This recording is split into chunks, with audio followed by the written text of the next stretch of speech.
everybody. Good to see you all. Thank And you. note to Hi. self, I need to lower the volume on that clip. I will redo that. It's a little too loud, I just realized. Oh, I thought it was fine. Me too. It's the first time I Yeah. actually heard it in YouTube, so it's kind Although of I hard to did, tell unless I although actually I hear it. did notice it's the same song they use on Saturday Night Star Trek. Oh, it is? That I didn't notice, and I just pulled it from. I combed through YouTube. I spent a lot of time combing through YouTube music, and I can only literally find two songs that were usable, and that's the one I used on yours, the one I Yeah. used on mine. Oh, it's a great song. It's public domain too, so Hey, totally fine. you can never go wrong with yakety sax. Well, I'll consider that next time I'm watching Benny Hill, right? Yeah. Hello, everybody out there. This is Pop Culture Curator. Welcome. Appreciate you coming to my stream. We are going to be reviewing Star Trek, the animated series, the legendary classic that came out in the early 70s. I believe it was around 73, 74. There was only 22 episodes produced. Last week we covered episode 1, Beyond the Farthest Star. Today we are covering Yesteryear, episode number 2, and I'm really excited. And I'd like to welcome to the panel Antiderivative Jill. How you doing, Jill? Doing great. Thank you for having me today. I'm excited to talk about my favorite episode of the Oh, animated you, series. your favorite? I'm not surprised. It's a fantastic episode considering who wrote it, right? Right, and you get to learn about Spock's origins, more about his family, and the planet Vulcan. Never boring. I always love the history of the Vulcans in the background. I've always found it fascinating. Hello, Scotty. How are you doing? Ahoy, pop culture. I am so well. I am brimming with logic. I am so happy that you have introduced this series because it's one of the black holes, one of the omissions that I've had in my Star Trek knowledge. And so this is really great to revisit. And yeah, I haven't seen all of them, so I can't say if this is my favorite, but this is some damn fine Star Trek. Oh, I believe it is. Perhaps while watching these, you'll discover which one is your favorite. I Uh, will. Yeah, and that's exactly how they wrote these episodes too, to be real Star Trek. You could transpose these and make them live action if anyone ever wanted. Right. And even though these were cartoons, per se, the word cartoons, they were not written down for little tiny kids. They were still written on the same level as the TOS, which was written for everybody, unlike current politics and shows, right? At least in my opinion. And Gorilla's Random Thoughts. Welcome to the panel. How are you doing? I'm doing good, and I'm just here to gripe on this episode. You should have cried on this episode. Okay, well, we welcome all opinions, regardless of what there are. In fact, we find all opinions fascinating, very interesting. We love talking about that. Oh yeah. And for reference to the production of these episodes, I'll be citing from Star Trek: The Official Guide to the Animated Series, written by Aaron Harvey and Rich Sheepy. Someday I'm going to learn how to pronounce that. Echeverria? No, Renee not Echeverria? no. It's not Echeverria or Echeverria. What? I'll buy. I I'll think buy it's the book. Shippy. I think it's yeah. Shippy. I've been promising myself to buy the book. I will, and then I'll try to figure it out once I get it. What memory alpha be easier? Oh, books, my boy. Books. Oh, yeah, there's a lot that you won't find on Memory Alpha. Well, the idea to use this official text comes from our good friend Raquel R.M. Briggs, who is on the Clobberin Times channel.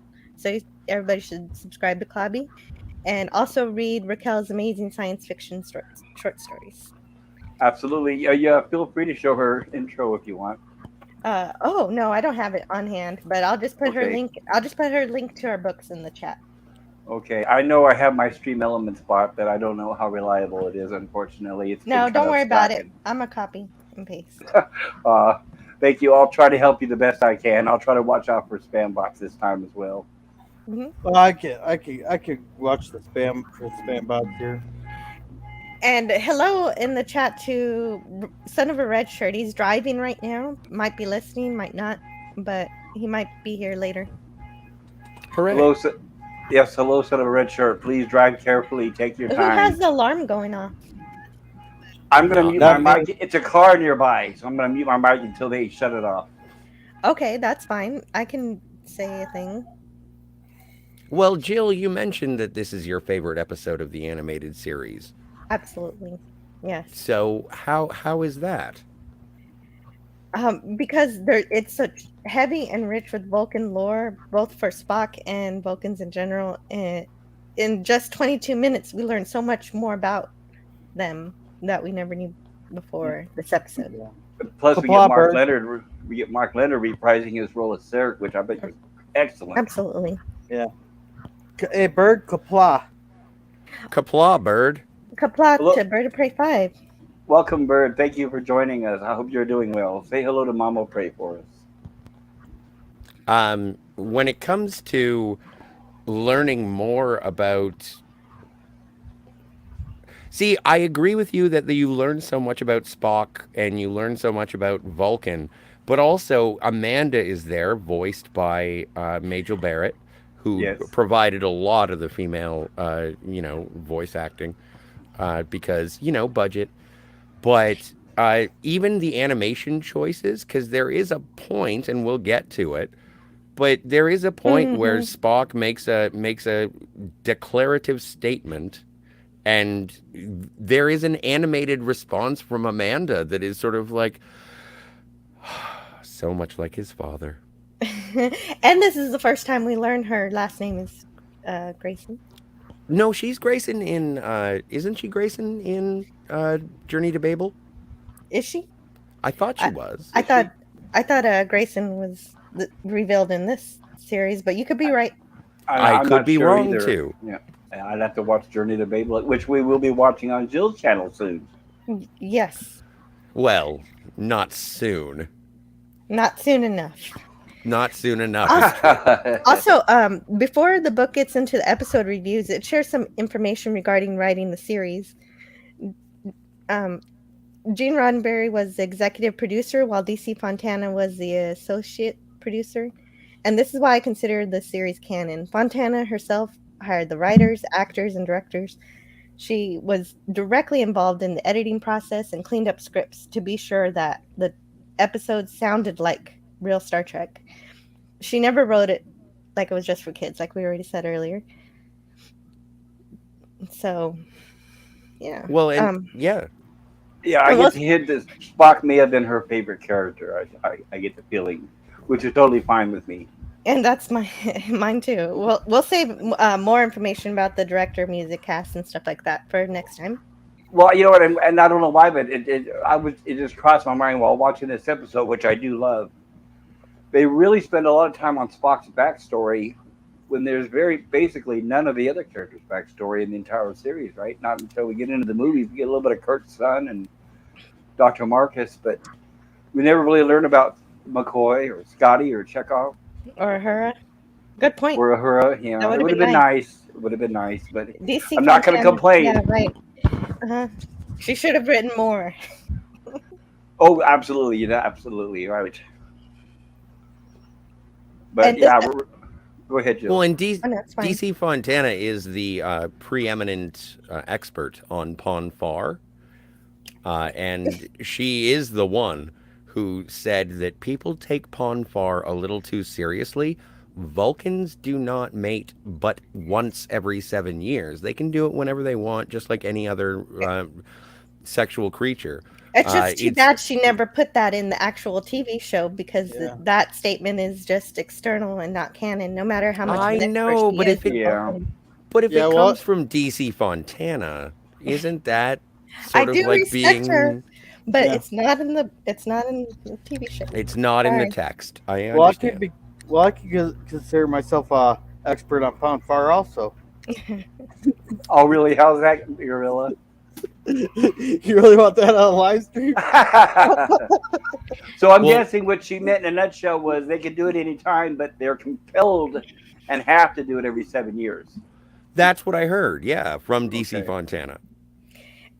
And apparently that it is revealed in her novel that the Vulcan's Glory. Oh, okay. But I haven't read it yet. I don't know. I need to talk to Mark D with the C because he was talking about it. But this episode first aired on October 20th, 1973. and it was written by DC Fontana, directed by Hal Sutherland.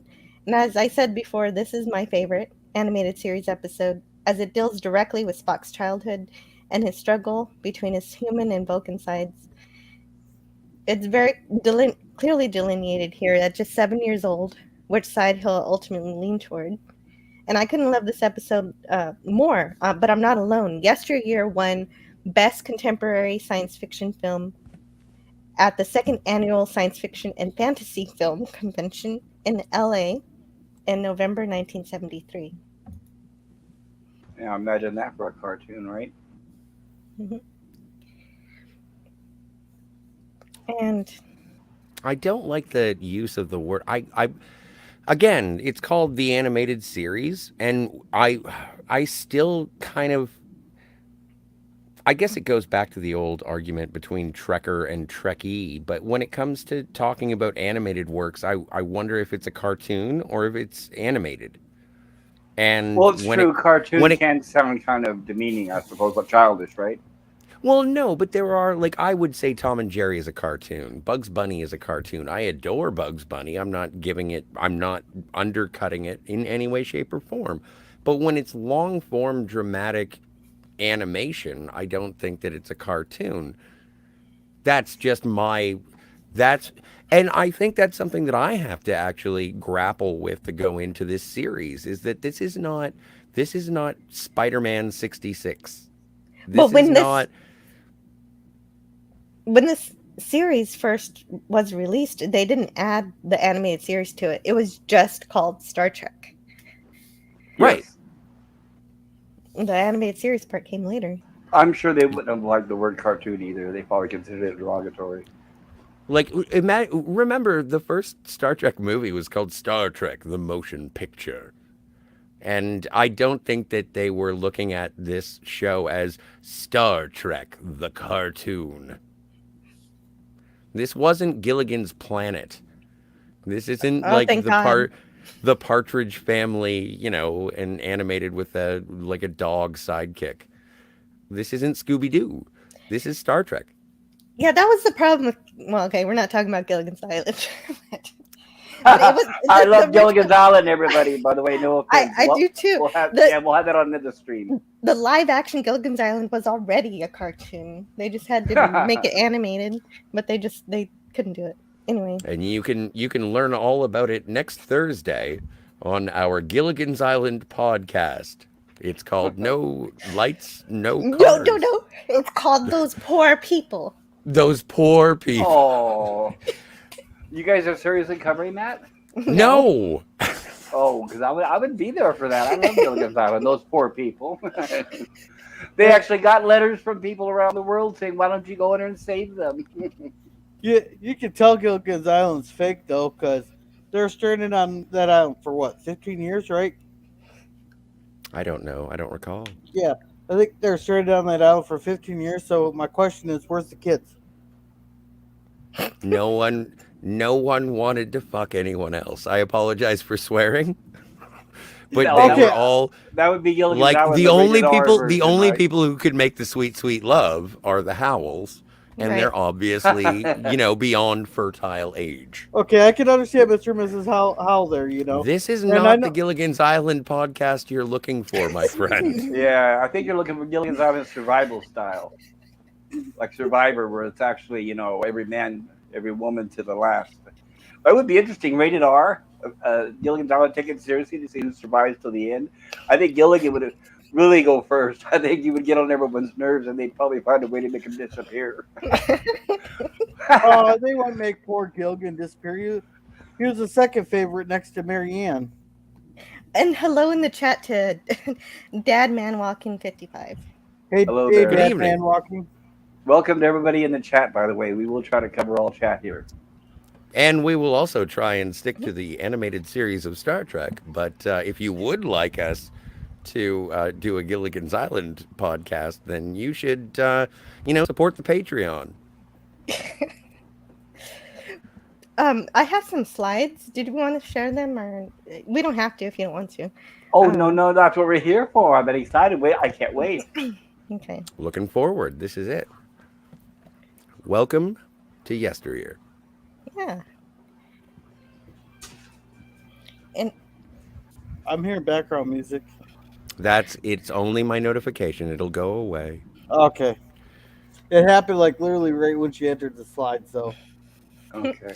we start the episode back at the planet on which the Guardian of Forever is the Guardian of Forever.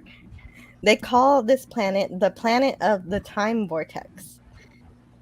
Their excuse for revisiting the Guardian is historical research into the origins of the Orion civilization. I guess just historical research. Yeah, now Kirk. the Guardian sounds old and tired for some reason. It's played by Jimmy Doohan. Yes, it is. so it is old and tired. Oh, leave Kirk. Jimmy Doohan alone. Kirk and a red shirt named Erickson, a historian, make it back. They make it back through the Guardian.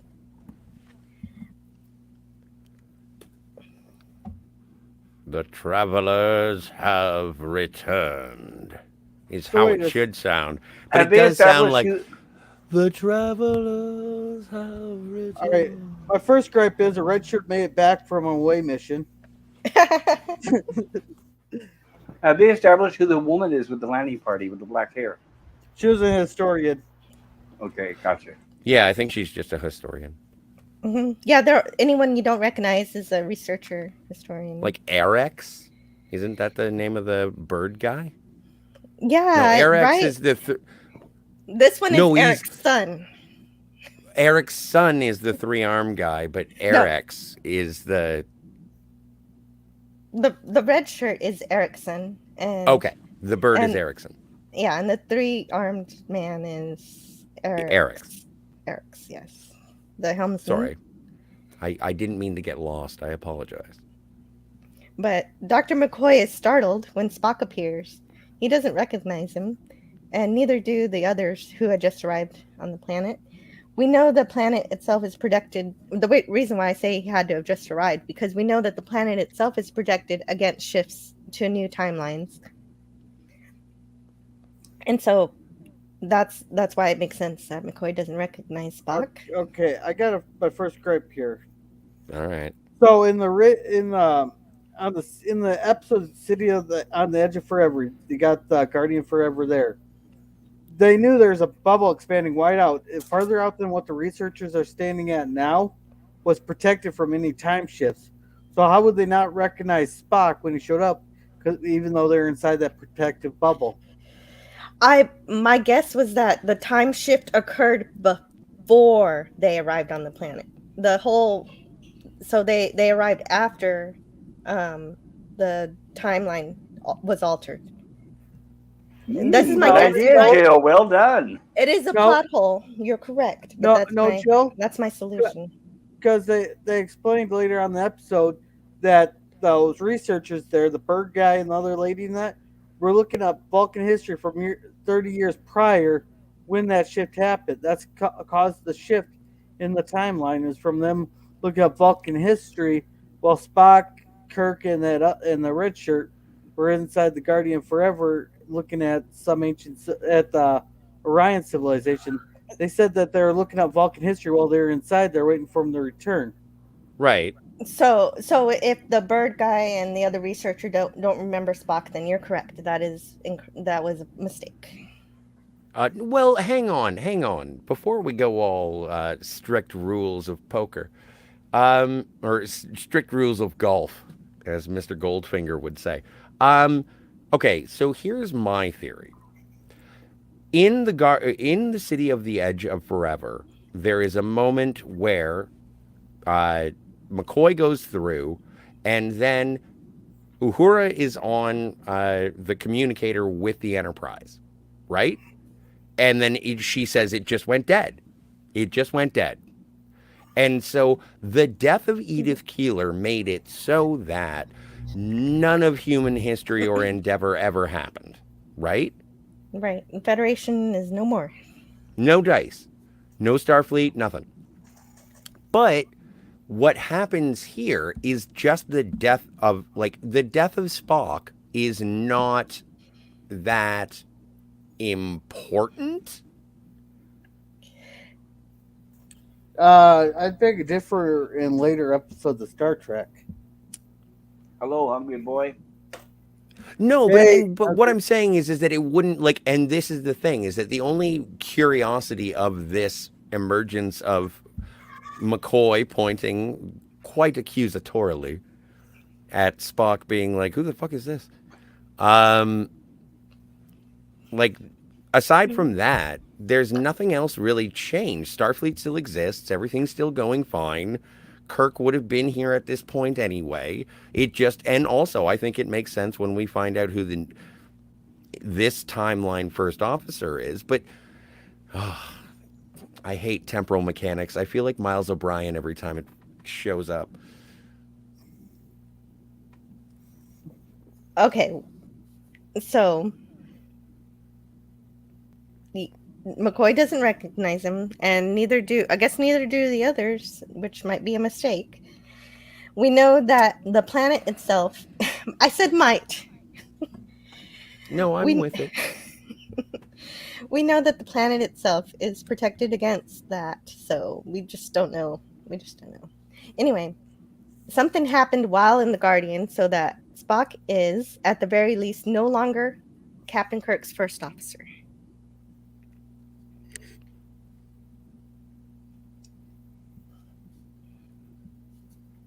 What's this guy's name? So instead, Kirk's XO is Thielen, an Andorian. Thalen. Thalen. Yeah. I thought he was Anar because he's white. Well, we don't get to learn about the Anars until Enterprise, but you're right. It kind of does look like an Anar. Because even Please elaborate. What does that mean? You mean two different races of Andorian? yeah, there's the Anars who are a subspecies of the Andorians. They're more whitish Okay. but they are mostly blind, but they got telepathic powers. But then you got the Andorians who are blue, who are not telepathic. All right, gotcha. But since they weren't created yet, I don't know. I think it could just be a color thing. Not only that, though, but the records show that there is no Spock at all serving in Starfleet. And this is because in this timeline, Spock died at age 7 while undergoing the KA-1 maturity test. Spock remembers the date specifically because he remembers being saved by his cousin, Selleck, when he was attacked by a wild animal. The only difference this time is that the research crew were using the Guardian of Forever during a 20 to 30 year period in which 7-year-old Spock went through the KA-1. But since Spock can't be in two places at one time, Kirk quickly figures out that Spock was always meant to have gone back in time to save himself, pretending to be his cousin, Selleck. Mark Leonard. Mm-hmm. Yes, he comes back as Sarek. So being a sentient and precise time travel entity, the Guardian is going to help Spock get to his younger self. So he can save his own life, like he was always meant to do. Yes. Thalen knows that this will mean that he'll no longer become first officer of the Enterprise, but he's all right with it because Andorians place a high value on family, including Spock and his mother. I like that moment. Like I'm glad you grabbed this one because it's nice to see an Andorian do the Vulcan salute because it does sort of speak to the cooperation of the Federation. So I agree completely. I would have been great to see him again, like serving on a different ship, to Right, see that he's still around. Right, that makes sense. If he's Kirk's first officer in a different timeline, that he would be a good man. Yeah, of Kirk course. only picks the best. Yes. Right. Yeah. Hey, Hungry has a question. Oh, Hungry has a question. Okay. Go for it, Bill. You want to Gorilla? You want to read it? Oh, can we address the fab design and background painting a bit later after the plot, script, and issues? The character animators and background painters deserve some love. Agreed. Oh, absolutely. Yes. I'm going to talk about the animation once we're done with the plot. Yeah, we kind of brought that up a little last week. How, or at least in my opinion, I think the animation is very sophisticated, when you, especially compared to other Saturday morning fare at the time. I mean, like I said last week, it was what Hong Kong Phooey, Scooby Doo. Fat Albert was the usual fare. So yeah, I'd say this is very, very, very superior to all that, at least in my opinion. Yeah, I agree with you. Like, look at that. Look, if we want to point out set design with these slides, absolutely. Like that's a classic Star Trek environment, and it also fits in with the Vulcan culture. I'll allow it. And it even fits in with TOS. Yeah, Vulcan looks like Vulcan, and there is no moon. So yes. I thought Vulcan did have a moon. You know what? It's weird that the Vulcans make their children run around topless. I guess it is hot though. It's really hot on Vulcan, right? Right. Yeah. Yeah, I So think it's never very. mind. Never mind. I take back my previous statement. I'm just being insensitive to their culture. Okay, I guess I won't make my comment. Go for it, Gorilla. No, no, no. This is YouTube. Now remember, now supposedly these guys are 100% Vulcan, and they're making fun of Spock because he's half human. But if Yeah, you think about it, they're not actually very logical right now themselves, are they? yeah. I was gonna say Right. this ain't Vulcans right here. This is just a bunch of human kids dressed playing cosplaying as Vulcans. Well, I don't really think so because Vulcans actually do have very, very strong emotions. And to me, it makes sense that Vulcan children will not have the same kind of discipline that the adults have. I agree. They Agreed. grow Well, into it. Yes, I thought they got disciplined as a child to become more logical. I think it's Well, something that they have to obtain over a lifetime, like Spock doing the Kolinar. I think it's something that you start as a kid, and like when Spock tells Sarek in this episode that he chooses the path of the Vulcan. Then they have the maturity test. I think that's all part of it. But yeah, I think the younger they are, I think their emotions seem to override their judgment a little bit. But that's just an Yes. opinion. Yeah, that's well, just my opinion too. and I think that it is. I think that Vulcan children would be rather fierce. Exactly. Oh yeah, and strong, yes, and Older. smart and conniving. And absolutely, like they're trying to logically defeat their opponents at any turn. And if that means Right. revealing their emotions, then you've won. If you can out logic, like look at Soval from Take Me Out to the Holosuite. Like that Right. guy is just like, I want to invoke your emotion because then I win. And that is what these Vulcan children are doing. But Sovo That's was a a good dick. point. Older Spock arrives to take the identity of Salek in order to save his younger self. He witnesses young Spock getting into a fight with other Vulcan children who are bullying him for his human background. And older Spock promises Sarek discretion on this. Yes, and Dead Man Walking says, I remember this episode, the shirtless school safety patrol. Get Yeah. this Earther out of here. Earther, Earther. That was a great shot too. I know I love a Chaya, but I don't want to think about that yet. But that's a great shot with like sort of Spock with his father, and they're just dudes, and they get to hang Hmm. out, and that's really touching because it's And, the, something that it's just not something that Spock gets. Yeah, and and Sarek also sort of recognizes I am Spock. not our father. I know I'm not thank supposed to you, bring Hungry up the Boy. Kelvin, but Hey, And every, wait! I got another question here. We so did the Vulcans get over that there's no time travel? No such thing as time travel? well, this would be post Enterprise, so yes. I don't know how long that was supposed to go on for that there's no such thing. Well, no, but that was an assertion that T'Pol made in Enterprise. But obviously, once they saw it for themselves, and even if that was just through Spock, then yeah, okay, I'm lost. Paul was an Enterprise, and they said there was no time travel at the time. They no believed that. such thing. There was no such thing as time travel, according to the Vulcans.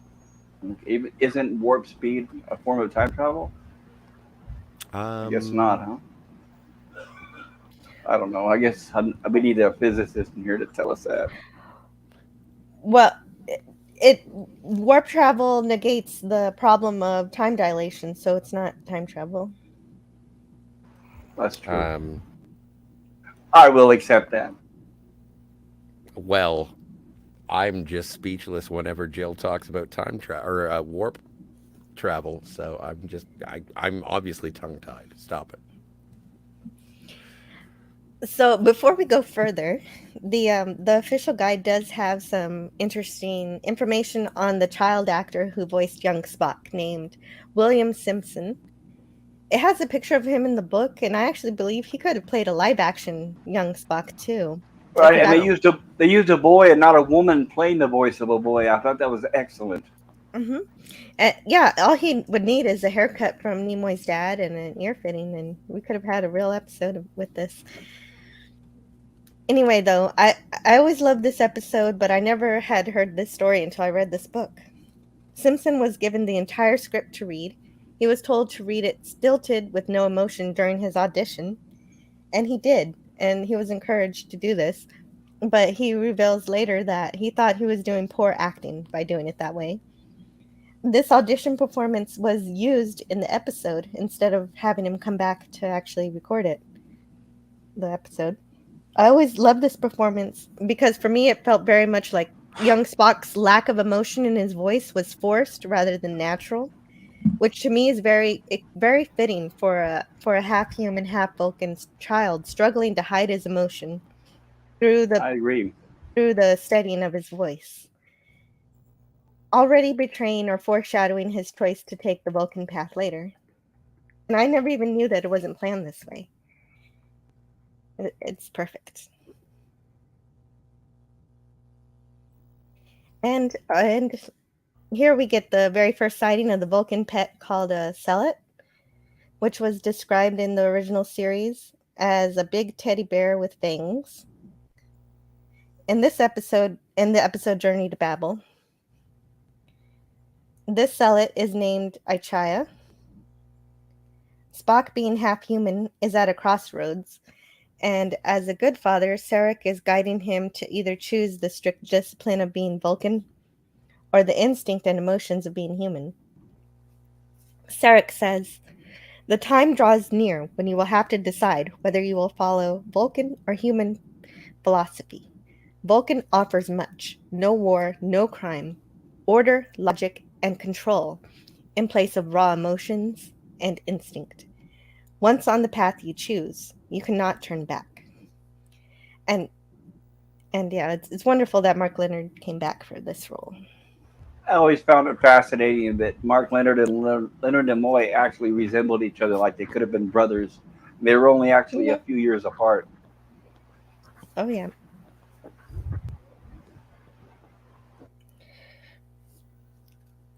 And older Spock speaks with Amanda, learning that Kaswan is supposed to happen in a month, but Spock clearly remembers that he saved his cousin the next day, on the 20th of Tasmin. Oh, I would love to work out the calendar on Vulcan. I'm pretty sure someone's already done it. Probably. Well, thank heavens I can just buy one from my local Hallmark. Well, I thought it was odd. One thing I forgot to bring up is when Spock first went back in through the Guardian of Forever, and the Mhm. Guardian of Forever asked him, "What year do you want to go back?" And he said something along the line. I don't have the number right. I'm paraphrasing, but it was something like Vulcan year 533 or something. And I'm thinking that's not very much. Well, the star dates back then were not very precise. I thought it was 9332. I thought he meant no. I don't think it was the star date. I think he was talking about the year on their planet, like year 2022 right now. Yeah, and I I thought he thought meant that they were the in year- their 9000s. That's what I heard. But I could be wrong. I should have brought it up when they showed him walking through the Want me to Guardian of Google it Forever. real quick? oh yeah, Sure, if you use can that find there it, sure, beta go for it. memory. Wikipedia. Wikipedia the Alright, F give me out a of that S. Let's do some science, yo. Well, in the meantime, I'll talk about this. Yes, please. Sarek explains to Spock the details of Kaswan. Soon you will undergo your test of adulthood in the desert. To survive for 10 days without food, water, or weapon on Vulcan's forge will demand more of you than anything ever has. To fail once is not a disgrace for others. If you fail, there will be those who will call you a coward all your life. I do not expect you to fail. Eh, okay, I got the answer. What's He up? went back. He went back to 2237. Then the star date was 5373.5 in Act Two. Thank you. Thank you. Subjective time, I believe he does mention. And that's fascinating. Dadman Walking, he said that he started watching Star Trek TAS, and he likes it better than TNG. I agree with you there. I would take this any day over Wow. TNG. What a way to be introduced to Star Trek, the animated series first. That's incredible. That's how I'm Absolutely. introducing my son, and he won't watch any of the other ones, so I'll play That's this one over okay. and over for him. Indoctrination, Star Trek indoctrination. Mhm. Look on the plus side. Jill is not introducing lower decks to her son's lexicon quite yet. No, Jill's No, gonna have a little that's Spock walking next to her at her conventions. Watch. I'm never going to encourage him to watch that. Let's just say No. this. Thank you. To watch what? Never mind. We don't discuss it on this Right. animated podcast. It doesn't deserve our breath of air. Yes. Exactly. Right. We're too smart for This that. is far superior. Anyway, so We only young So discuss Spock. actual Trek. Yes. yeah, the bullying has affected young Spock's confidence as he connects with his zealot, Ichaya. Spock explains to the tricorder, the older Spock, why Vulcan children undergo such ancient warrior tests. And this is fantastic because you often wonder why a Vulcan culture of pure logic holds with such ancient rituals, and this gives the perfect reason for the case. Expanding the Vulcan culture or any other species in this way is one of my favorite Star Trek tropes, and this short 22-minute episode is rich with it. Spock says, the Kaswan ordeal is an ancient rite of warrior days. When Vulcans turned to logic, they reasoned. They must maintain the tests of courage and strength to keep pure logic from making them weak and helpless. Wouldn't courage be an emotion though? What's the question? Wouldn't courage be an emotion? Courage, you need courage to be able to do something that is, yeah, sure, maybe. But Well, no, there's Vulcans do have emotions, they just control them. exactly, and there is a quote about Oh courage shit! that I've heard before, and I don't mean to be pretentious, but this is something that I've heard before, and so I'm going to say it as eloquently as I possibly can. But being courageous is not the absence of fear. Being courageous is overcoming that fear. And if fear is the emotion, then courage is logical. Oh, very good point. I like that. So that's, you can be afraid, but just make sure you tamp that down and be logical, solve the problem. You don't have time to be Oh, man. afraid. So that's how I feel about it. I think it's survival instinct. Instinct is different, though. Instinct is just, well, survival instinct is just, you can, I think that Vulcans can rage out if they're attacked by like a targ. Like if they just have like nothing but their own will to survive, then I think that they're allowed to unleash in a frenzy of emotion and terror to try and make sure that they get out from underneath a targ. Sure, for us, it's a flight or flight thing. Yeah. So finally, Spock remembers that his younger self was in danger before the Coswan, so the date must still be correct. Young Spock is trying to send Ichaya home. Sarek realizes Spock and Selleck are missing, so he sends for a search party that never really materializes. Young Spock is attacked by. Oh wait, this is one of the lines that I always found funny. Ichaya, go home. You are too old and too fat for this. But no, but Oh, that's when I poor knew that Chaya. Chaya was going to die. And so, what's No, the I name of that? didn't. I never knew it. Oh, When I first watched this episode, I did not know. And so I was a total mess. well, and you know what? And that's the moral of the story. But here we have Battle Cat from He-Man, and it makes the Godzilla sound. Yes, that's right. You, I you, was, I was just like, oh my god, they just totally ripped off the Godzilla sound. yeah, yeah. No, you're absolutely right. In the book, it says this is the voice of Godzilla.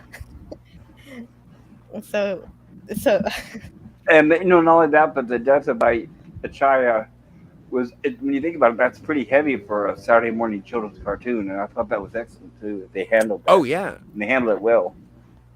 absolutely, I was all grown up when I first watched this, and Right, I was not okay. right. Sarah explains to him things have to die. That's part of the order of things. He's not a helicopter parent. I'll put it that We'll way. get there. So, We'll get there. We still have so many things to do. oh Yes, yes, young Spock tries to send him home.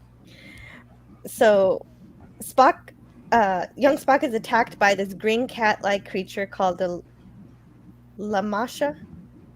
Yeah, sure. Lamacha, Macha, Macha, La Macha. Lamacha. I don't know. I But don't speak Vulcan. and Aichaya defends him, but is defeated. Well, the way everything is pronounced was decided by the little boy who played young Spock, since they decided to use his audition tape. Oh wow. That's great. Spock leaps in, and after after Aichaya is defeated, trying to fight the Lamacha. Dun dun dun dun dun dun dun dun dun dun dun dun dun dun dun. Oh. Spock leaps in and performs a Vulcan neck pinch on Lamacha, knocking it out.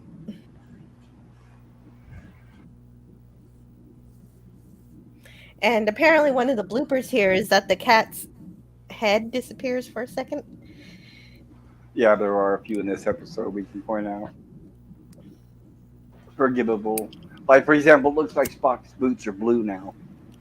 They will change colors throughout this episode. Well, and I was really fascinated by the nature of the pink vehicles. Oh yes, the There's a hover car. lot of pink in this.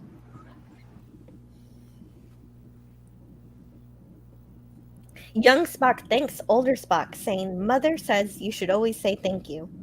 And that was a great way of explaining why Spock is always so gracious throughout the original series. So that was pretty beautiful. And so much of Vulcan knowledge is integrated into this lovely episode that it is astounding they could achieve so much in so much lore in such a short time. Right, and here's one of several scenes where they forgot to paint the colors in the Spock's boots, so they're just white. Oh well, you know what? I kind of forgive that. These I little... do too. I still love it. It's still my favorite animated series. Absolutely. Okay. Like somebody wrote earlier in the chat, warts and all is what I love about this show. Mm-hmm. Fair enough. Absolutely, Warts it's and all. gorgeous. So, Spock's embarrassment of his human side, as viewed through his mother, and a great known fact that Vulcan's emotions are in fact very strong. And this includes my favorite line, so I'll read the whole thing. Yay. Spock says, "She," meaning Amanda, "is a human woman with strong emotion and sensitivities. She embarrasses you with those traits, and you are afraid when you see them in yourself." Young Spock, "How did you know?" And Spock responds, "There is some human blood in my family line. It is not fatal." What you do not yet understand, Spock, is that Vulcans do not lack emotion. It is only that ours is controlled. Logic offers a serenity humans seldom experience in full. We have emotions, but we deal with them and do not let them control us. And Yeah. yeah. That's and again, that's part of the reason why this is such a... People ask whether or not this is canon.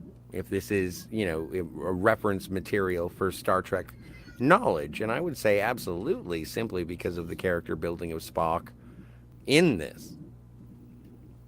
Like the Spock meeting his younger self, it like on its own is just the character development between the two of them, and much better than done in the Kelvin verse, but aped. It was aped in Star Trek 2009. I'm But sorry, this I is stopped listening when you started mentioning that. I know, I know.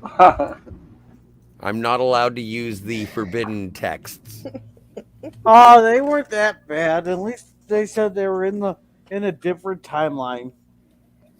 That's true. At least the JJ films said they were in a different timeline. If They weren't the that other bad. They're stuff pretty. would do that, that would be nice. Well, They weren't. and also I think that, and one of the things watching this episode back, and I knew that this was going to be a speed bump in our conversation, Jill, but here it is. So watching it, they did sort of recreate that scene of the bullying of Spock by true, like full Vulcans. They recreated that in Star Trek 2009, and I think they did it effectively. I thought that that was a good representation. If you prefer your children to be topless, that's fine. But I'm just saying that even though it doesn't make sense for them to be wearing those big bulky space coats, I think that the fight at school at the beginning of Star Trek 2009 was an accurate representation of what was presented here originally. That was fine. I'm surprised somebody actually watched this episode in order to pull that. Yeah, except in 2009, Spock kept that anger throughout the entire movie. He never seemed to outgrow it. And that's where the 2009, like the Kelvin verse, fails. And I agree with you on that. But I'm just saying, in terms of flashing back, if you want to see a live action version of what this is to a certain extent, yeah, you can check out the kid scene of 2009 with Kid Spock. Anyway, so now we have a mind meld with Ichaya, and I think things there's a aren't mind going meld. well. Does he do? I don't know. I don't think they say that there's a mind meld. Well, no, but he says I can help, but only a little. Sleep, and I assume that was the influence of a mind meld. Oh, I always thought it was just a kind of okay. He just I said thought, sleep, and Ichaya was like, "Good idea." no, I thought maybe it was like a half Vulcan net pinch or something. But you know Well, what? he does. Mind meld might even be better. He does say that he can help, but only a little. Like he's not going to be able to take away the pain, but he can make it so that Ichaya sleeps. Okay. That was my interpretation. Okay, I actually need a minute or less than a minute. All Go right. for Well, it, Jill. let's talk about other things. I have nothing. Like, don't lean on me. Or you can. I thought one thing I want to bring up is you mentioned earlier Gilligan's Planet, which is funny. It was produced by Filmation, the same company that made this. But Gilligan's Planet, if I remember right, was early 80s, almost 10 years after this. They used the same music from Star Trek. A lot of the incidental music, a lot of the background music. Oh, that Filmation makes really sense. wanted to make that money stretch. Well, and I think Filmation made the Spider-Man 1966 show, like the jazzy Spider-Man, and you can hear some of that music in this episode, like I would that not sort be of thing. surprised. When Spider-Man falls to the ground in the same position every time he falls to the ground, and it's like bum bum bum bum, like you hear that in this episode, and so Filmation was very frugal. I think the animation style though it's engaging enough. Mhm. Like I Oh, agree. absolutely, yes. like it the as mentioned before. I forget who said it in the chat, but like the backgrounds are expertly designed. That was Like Hungry Boy. Hungry Boy saying that Yes. hungry boy. I am also hungry. So, but yeah, like these are exquisite representations of these characters, these locations. Like I look at the Scotty character. The only one that really bothers me is Lieutenant Kyle. I'm like, what's with that mustache? But then I remember him in Star Trek 2, and I'm like, it's okay. So anyway, back on the planet with Ichaya. His pet is dying. Well, spoilers. Ichaya was poisoned by the Lamacha, which didn't happen the last time Spock saved his younger self. Young Spock logically concludes that he must bring a healer to his pet and makes the dangerous journey through the desert to make it back to the city. Here's some of that pink you were talking about before. Um, He from looks like House the Riddler. Pop Culture. Um, on this really cool hover car that comes up in the next couple of slides here. Oh yeah, there it is. There it Yeah, there we is. are. Like that is a pink Cadillac just rolling down the street. And we have bots. I'll get him. I got it. Thank you, Gorilla. Everybody, do not forget to go and Damn it, click Jill. all of I those called links. him. I called him. Thank you, guys. I'll let you get the next one. Sorry, I got a trigger finger. Magenta. It's magenta. You know what? I'll accept that it's Nobody ever lets me magenta. have the fun. Oh, I like playing Whack-A-Bot. Okay, well you got the next one. I promise I won't. I'll let you know. It's just who's quicker with the light gun when you're playing Duck Hunt. Mhm. Yeah, because nobody likes playing with Kronos because he can hit them before they even show up. Oh, I can get down. I could get down with Cronus. I can beat him on bot smashing. I'm pretty Well, good. I'm actually subscribed to everything that the bots have asked me to subscribe to, and oh my god, my computer is running brilliantly. Better than Yeah, ever, I'm sure. yeah. I sent a few super chats. They're telling them I'm so lonely since they blocked me. So anyway, we have the magenta Corvette, and unfortunately, the healer says, "Sorry, bud." Actually, he doesn't say that at all. What does he say, Jill? Well, before he says that, young Spock is beginning to feel the oncoming loss of his pet, and Spock explains how Vulcans face death of those they care for. Spock says, "A Vulcan would face such a loss without tears." Young Spock says, "How?" "By understanding every life comes to an end when time demands it. Loss of life is to be mourned, but only if the life was wasted. Achaea's was not." So now, young Spock has to make a choice. The healer can prolong his life, but he'll always be in pain, or he can release him.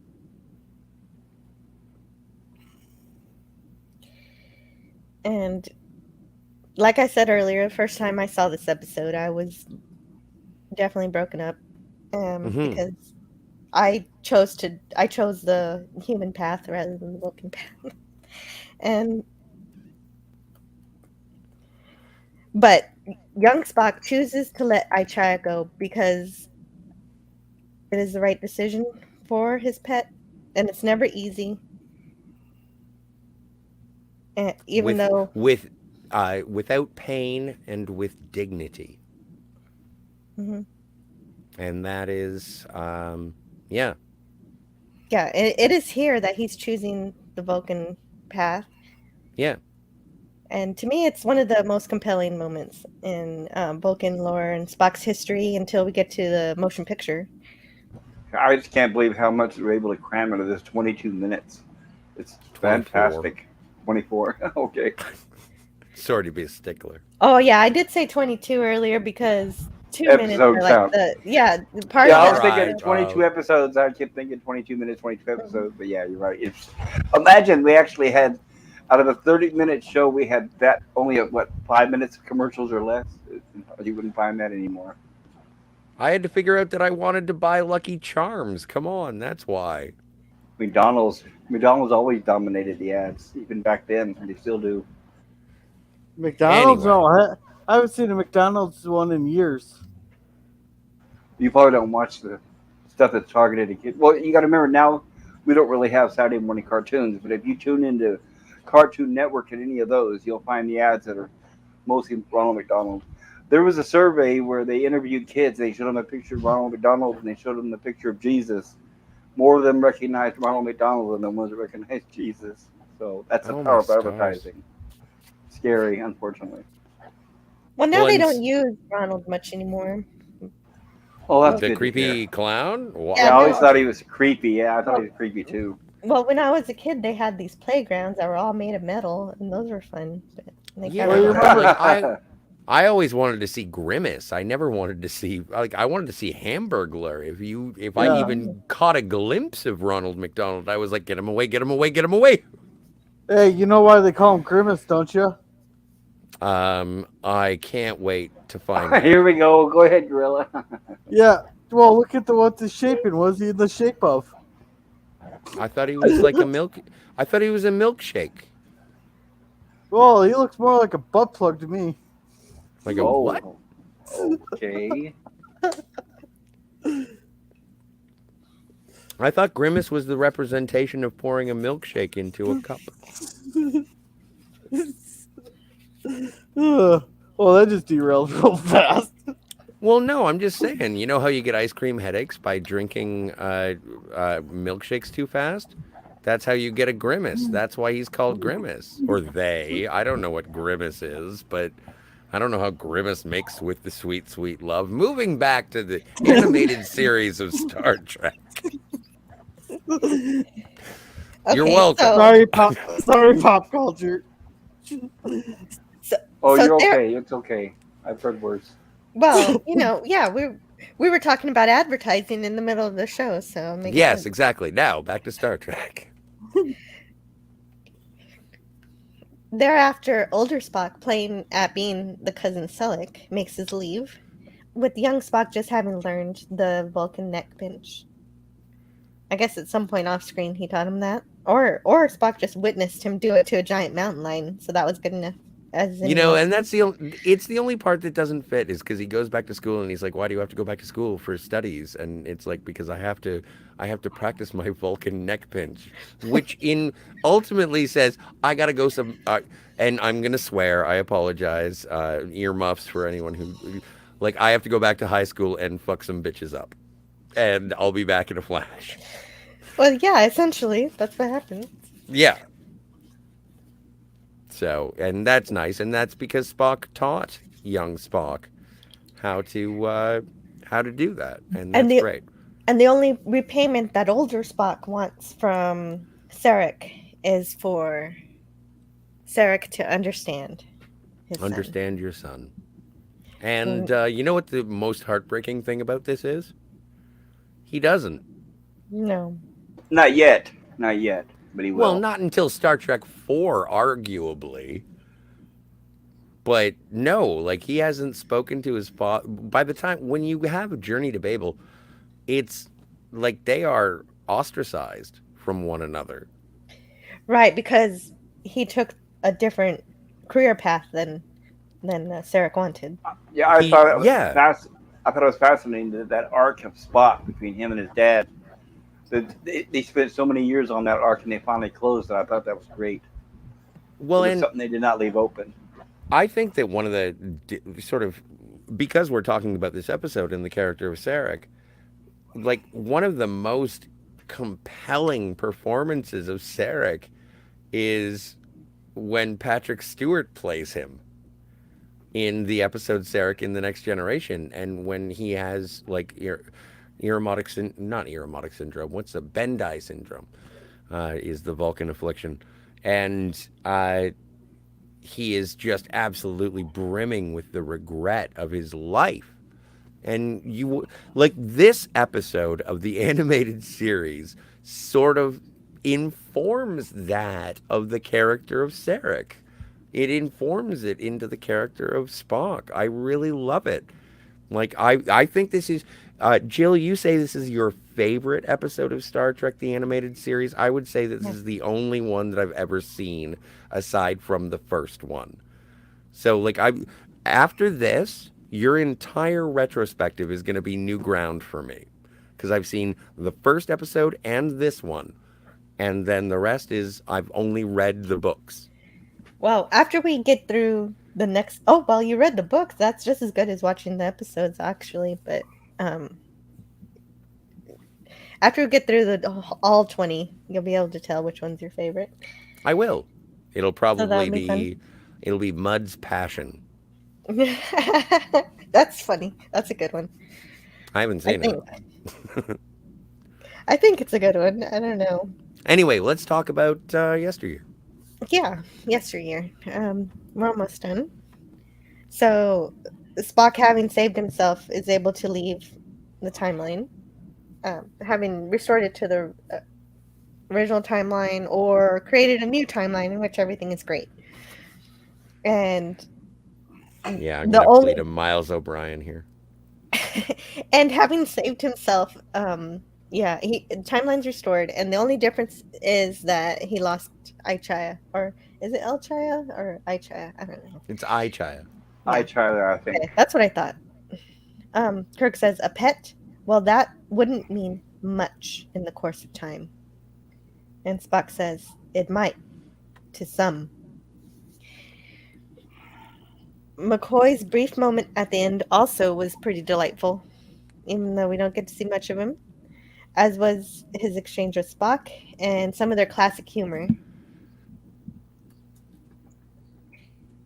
And this Well, episode, and also because like the former first officer was Andorian. And yes, I like this little bit of banter that McCoy doesn't get, nor should he. It's just Spock making fun of McCoy like a dick. But absolutely. but he's like, well, you know, you could be recalibrating your sensors to an Andorian, and McCoy's like, what are you talking about? I have no recollection of anything you're saying. Mhm. And then Spock is like, times change, Doctor. Times Right, change. And it's like, Vulcans don't joke. Vulcans don't joke, and times change, Doctor. Times change. Well, and that's also, you know, that's also informative of the, but it's just a weird wrap up. I think it's lovely and fun anytime Dr. McCoy says anything. And I agree with everything you say, Well, Hungry Boy, about the background and the animators. I totally agree. well, even just look at this set. Like the slide on screen. Like, I'm just so happy to see this. Like, it just looks great. The character designs are fantastic. They're true to the actors that they're trying to represent. The backgrounds, absolutely. Like, who would, you know, if you were being lazy about this, it would just be circles on the ceiling instead of the actual cylinders coming down. Yeah. Right. You know, someone pointed something out to me. I thought was kind of interesting. You know, those three dials that they always push up and down for the transporter. Slide You ever, knobs. Hmm. yeah, you ever notice that they always do them all at the exact same time there? So why didn't they just make it one big one? Well, because sometimes they change them at different levels, kind of like audio levels. So they'll see, like I've seen them when they move them, the center one will go up a little higher or lower. I've So I never have seen seen it. that. I have. I've seen them Sometimes move them at different levels. sometimes Scotty uses two hands to work those three knobs. Yep, I've Yeah, I seen don't. that too. Yeah, I don't remember that. Okay. But no, it's very technical. You have to go to Starfleet Academy before you can figure out how to work the three knobs. Right. You have to be trained and specialized. Hey, Exactly. Miles O'Brien never went to the academy. Oh my stars, Jill, you showed your screen. How much porn do you need? That was Hey, it all rude depends. and completely inaccurate. I Hey, apologize. I think hey, it Jill all, has just Well, cut porn. I need to work on my responses to the your jokes. I'm just not uh, a good. I'm just oh, not good at oh, I did. I had a comeback for him here. It Oh, all what's up? depends on the mood. It all depends on the mood. Some days you need certain kinds. Other days You need a different kind. No. Well, I did have an answer, but I didn't say it. I said just the right amount. Just the what? Just the right amount is what I Yes. was Oh, going no, to. exactly. Well, that makes sense. That's a good answer, actually. Mhm. So Hungry says, uh, L Naughty Jill giggle number 2. Um, that was fun. So this Uh, episode was so well done and expertly written and heartbreaking and uplifting. So if mhm. you've never seen this episode, if you've never seen Yesteryear, even though we just spoiled all of it, I promise it's still a joy and one of the best overall Star Trek episodes and my favorite animated series episodes. This was the I only one. sorry. This was the only one DC Fontana directly wrote. But being greedy, I wish she'd written more. I totally agree. I totally agree. I would watch or read anything she ever wrote. Well, also, I need to read her only Star Trek novel, which is Vulcan's Glory, which happens to my friend Mark D with the C says it's great. So Oh, well. I own it on Kindle. I just need to find the time. Are you a Vulcan fan?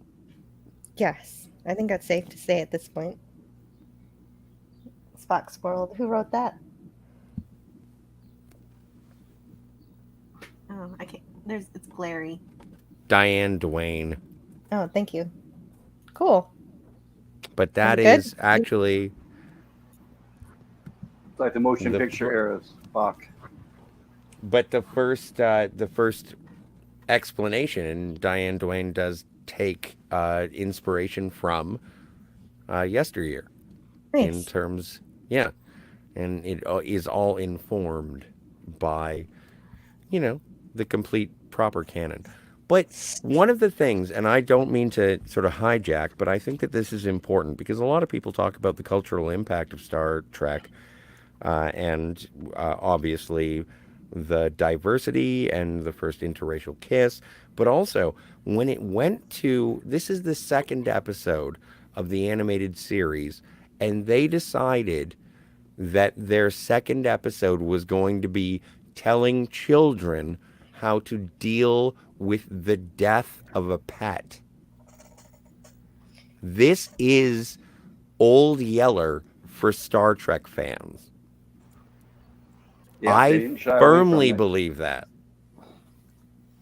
This is some adult stuff being told to kids in Yes. a sensitive way to tell you, and it is thrown through the prism of Star Trek because some deaths don't need tears because it's not a wasted life. Right. That didn't stop And me. But the I, I, parents did write into the show saying that they were grateful for this episode because it helped bring a difficult topic for children to experience. well, yeah, agreed. Anyway, Because that's all Yep, I wanted to it's a good highlight. I was message for just a anybody. little, yeah, it well, is. everything ends. They handled it well, yes, and they didn't have to mention that death is also part of taking away their suffering. So I'm glad they didn't have to put that in. They kind of did. They hinted at it when Spock said, "I can relieve your suffering somewhat," but they didn't when they spoke about actual dying. They didn't say death is part of relieving their suffering, which you have to adults eventually realize. But that's a Well, little heavy-handed for a kid. well, they kind of did. They said either a child could live with pain or be released. Yes. So that was how they worded it. Yep. Well, and again, it's kind of funny in terms of the use of the word release, because that just made me think of Star Trek Five, and it was the McCoy and his dad situation, and oh my God, what is it?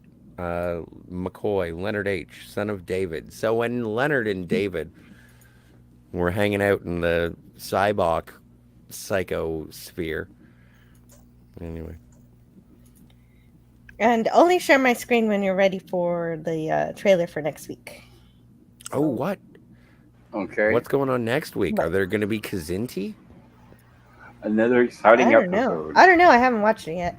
Hey Me Jill, either. I got a question for your stream. Sure. Are you doing a production order or release order? I am going by the Star Trek 365 book because Scotty Which reminded is? me that I should be reviewing Where No Man Has Gone Before next. So that's what I'm going to do. So And you're doing release. So you're doing production order. yes, production order. Correct. I'm sorry. I didn't mean to be so No. persnickety about that. No, it actually makes me really happy because these are better episodes. Okay. Which order did Klobby's channel cover it under? I have no idea because I wasn't there for TOS, and I haven't got. I've been meaning to, but I never went back to watch the If he TOS. if he Okay. did the Reviews. naked out now, it was release order. If it's Where No Man Goes Before, then that's production order. Well, I think Yeah. once No Man, and then I guess it goes Man Trap. No. is- No. Oh. Oh. Corbin maneuver. Oh, nice. Yeah. No, I don't. I know our time with you is limited before you go back to stuff. So that's good Well. that we get to a good episode like that. I think that'd be great.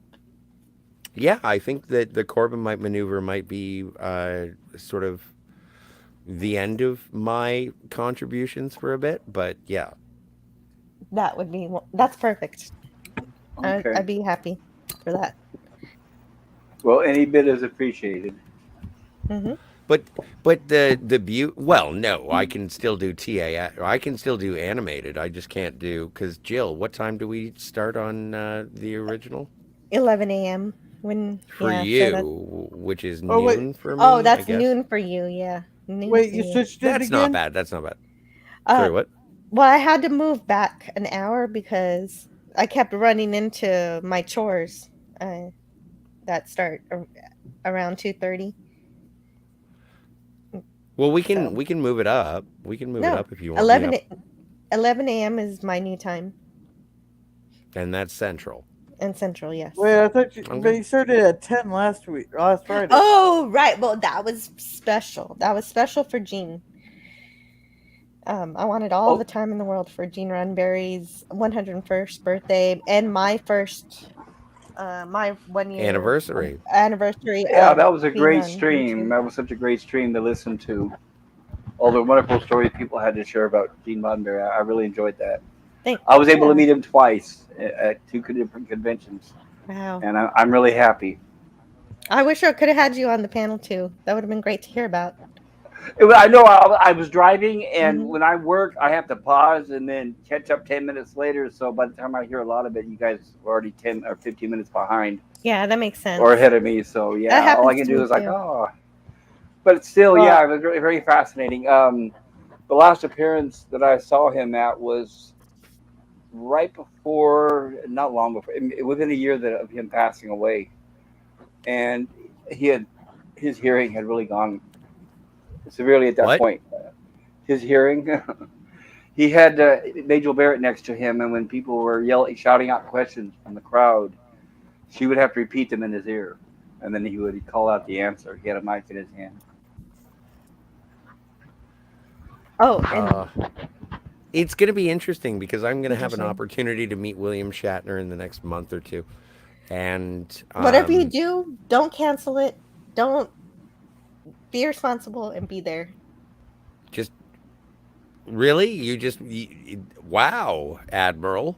All right, fine. I'll go meet the delegation. There you Yeah. are. Anyway, no, Good. I'm looking forward to it, but I just don't want to. I don't want to be in a situation where it's sour. I don't want to meet William Shatner and it's sour.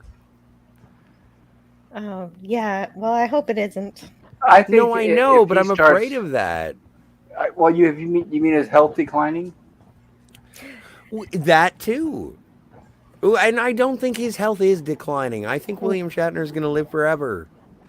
I think But William I, Shatner's the type where when it's time for him to go, it's going to be all of a sudden because yeah, he he's going seems to to get be in into a pretty good shape. motorcycle accident. He's going to be like Desmond Llewellyn. And it's like William Shatner was killed in a horrendous gondola accident. And it's like, what? He was skiing at the time, and the and yet, gondola fell to the ground. and yes, he died alone.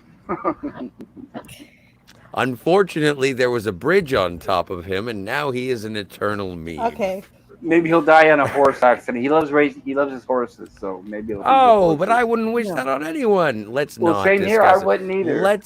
Let's find out about next week's animated series Oh, and by of the way, Star Trek episode. I did purchase Inside Star Trek: The Real Story by Herbert F. Solow and Robert H. Justman, and Nice. I'm looking at it now, and that way I'm hoping to bring up maybe some new trivia to the show tomorrow.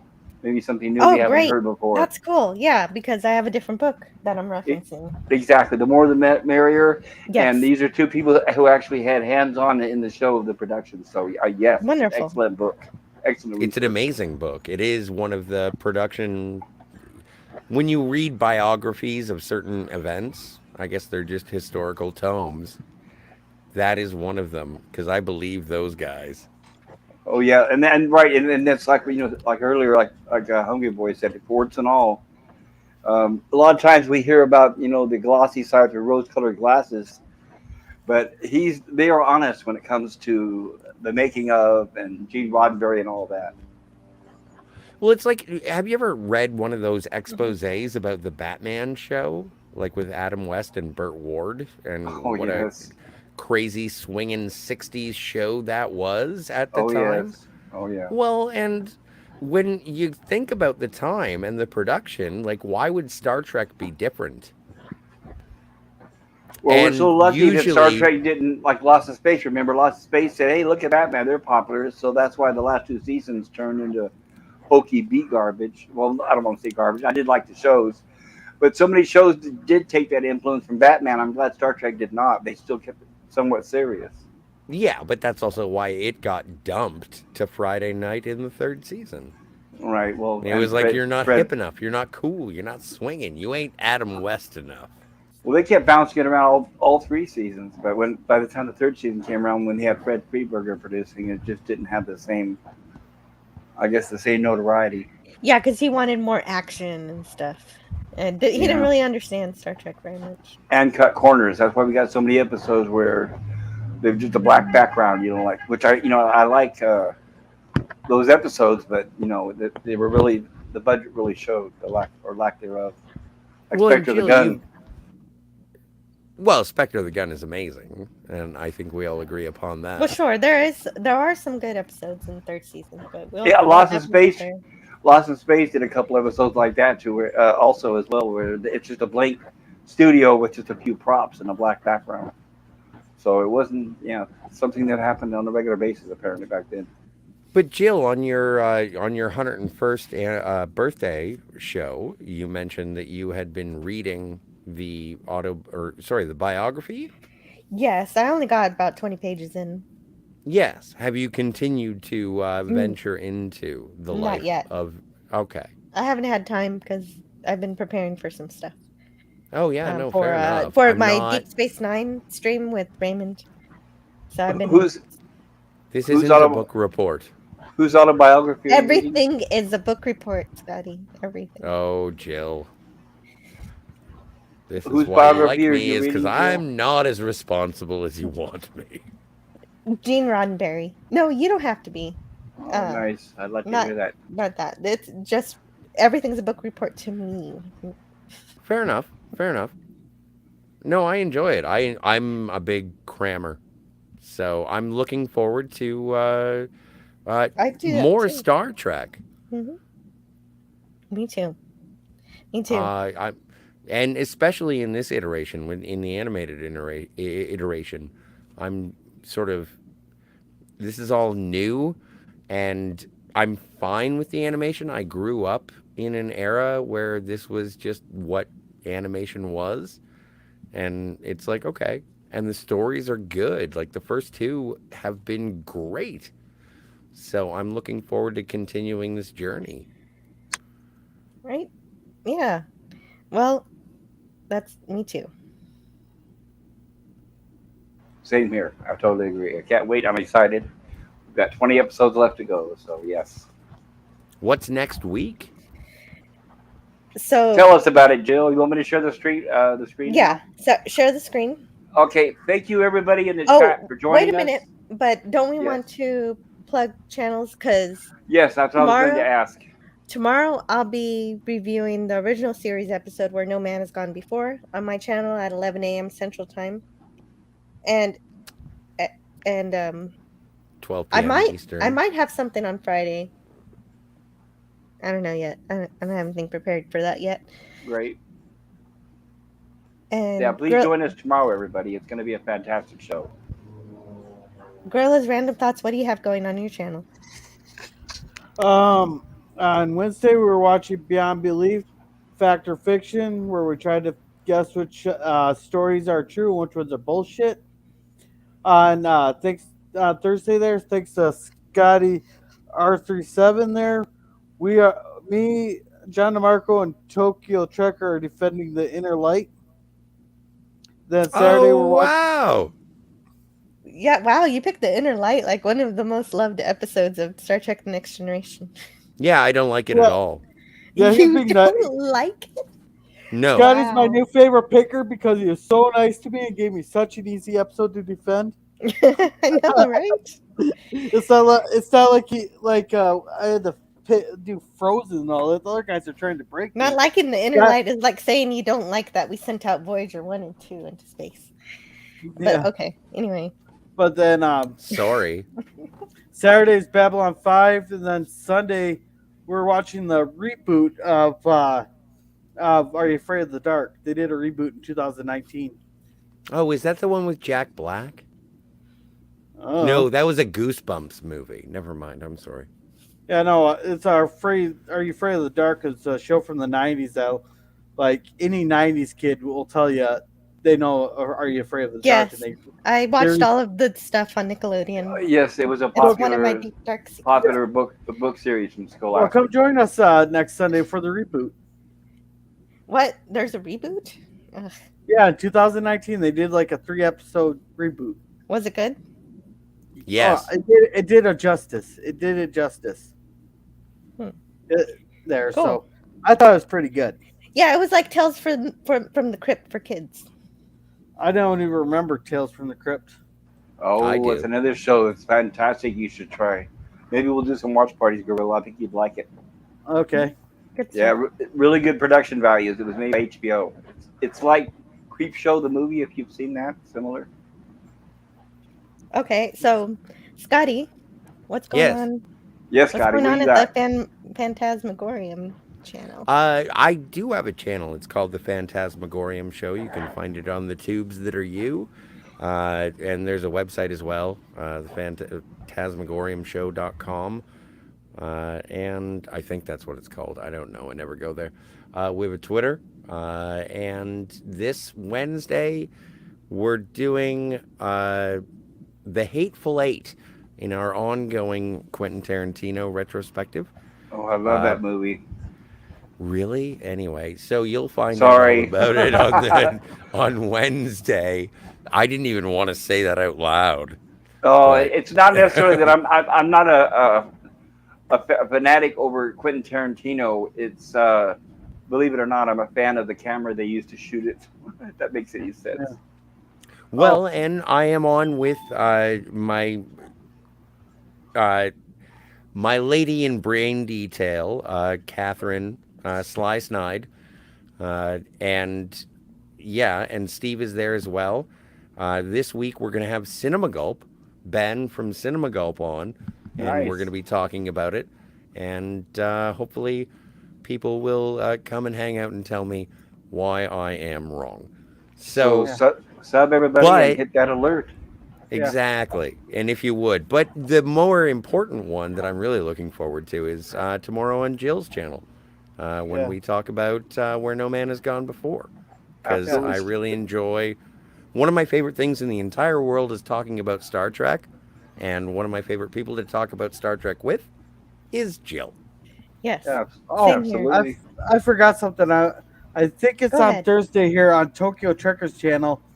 I will be we're court martialing Cisco there, and I believe I will be the Romulan trying to extradite him to Romulus for trial.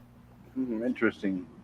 Oh, We did have they find out about Garrick's plan to blow up the senator?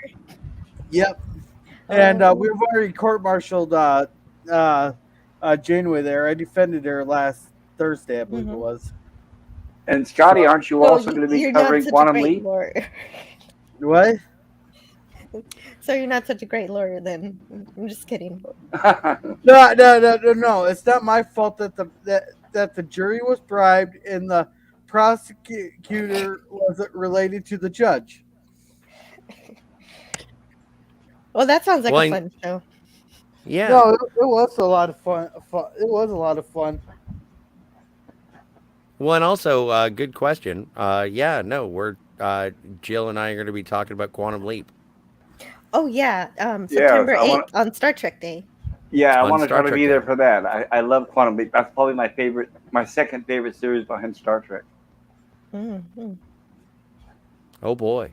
And next Monday, we're going to be reviewing the animated series episode One of Our Planets is Missing. Nice. Exciting. And as soon as my screen is shared, I can play it. The Okay, video. If you and want to play us out, you can. oh, Unless you absolutely. I have just something want else you want to add. No, I just want to say thank you everybody in the chat for being here. I Yeah. hope you enjoy the stream. If you do, hit the like, subscribe, and alert for our shows next week. And as Jill said, that tomorrow we'll have her episode, or we'll be covering the original series. And I wanted to thank, especially personally, everybody on the panel. You guys all did wonderful. I wouldn't have been able to do this by myself. I kind So of I really babbled. appreciate I'm it. sorry. Well, thanks for having us on. That's what we're here for, is babbling and enjoying ourselves. And I mean, when you have something you love, it's not babbling, right? It's just sharing your emotions. Cheers, man. True. Okay, and with that, I'm going to share my screen. And thank you, everybody. I will see you all tomorrow on Jill's stream. Bum, bum, Captain's log, stardate 5371.3. A huge cosmic cloud has been reported moving into the outer fringe of our galaxy. Nothing like it has ever been seen before. Captain, Alondra has disappeared from navigation scan. The cloud has engulfed Alondra. Locked on. Phases ready, sir. Fire. Firing. Even if I had the ships available to totally evacuate the planet. You have time to save some people, Bob. That won't be long enough either.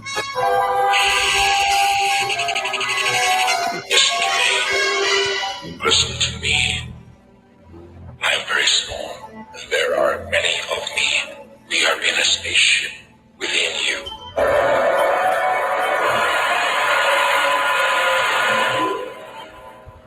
Jill, if we don't self-destruct now, all those people will die.